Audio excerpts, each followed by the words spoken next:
The Lord be with you. A reading from the Holy Gospel according to Mark. Jesus appeared to the 11 and said to them, "Go into the whole world and proclaim the gospel to every creature. Whoever believes and is baptized will be saved. Whoever does not believe will be condemned. These signs will accompany those who believe. In my name they will drive out demons.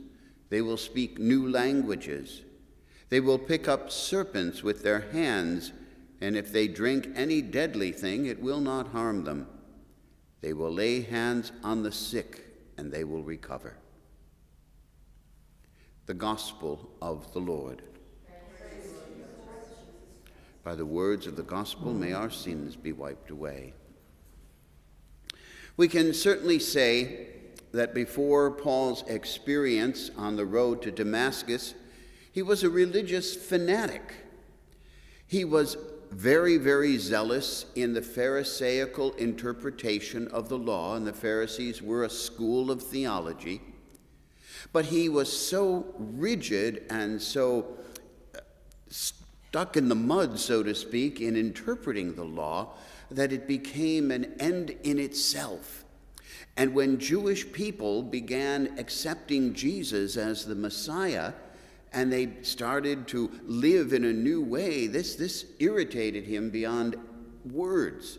And he wanted to stamp out this new heretical group. And it didn't matter who it was, young, old, men, women, put them in jail because they aren't living the truth.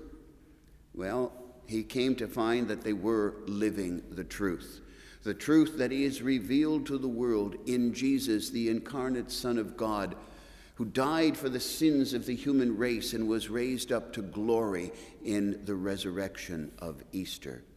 And by God's grace, Paul understood in a moment how it all did fit together. Everything that he believed, everything that motivated his life was indeed fulfilled in Jesus. And he was brought down to his knees, quite literally. It was shown to him how blind he has been in persecuting the Church of Christ, which meant persecuting Christ himself. And his life turned around completely, and he gave himself wholeheartedly to the preaching of the gospel, giving his life ultimately as a martyr in witness to Jesus and the gospel of salvation. We must be very, very careful in our religious life to not become fanatic about it. If we have a truth and we understand it, as we do have the truth and understand it in the gospel, we must take delight in it, allow it to transform us more and more and more into the image of Jesus, and proclaim that gospel by the way we live our lives. The gospel is never meant as something to hit people over the head with. It's something to be witnessed to by the quality of one's life.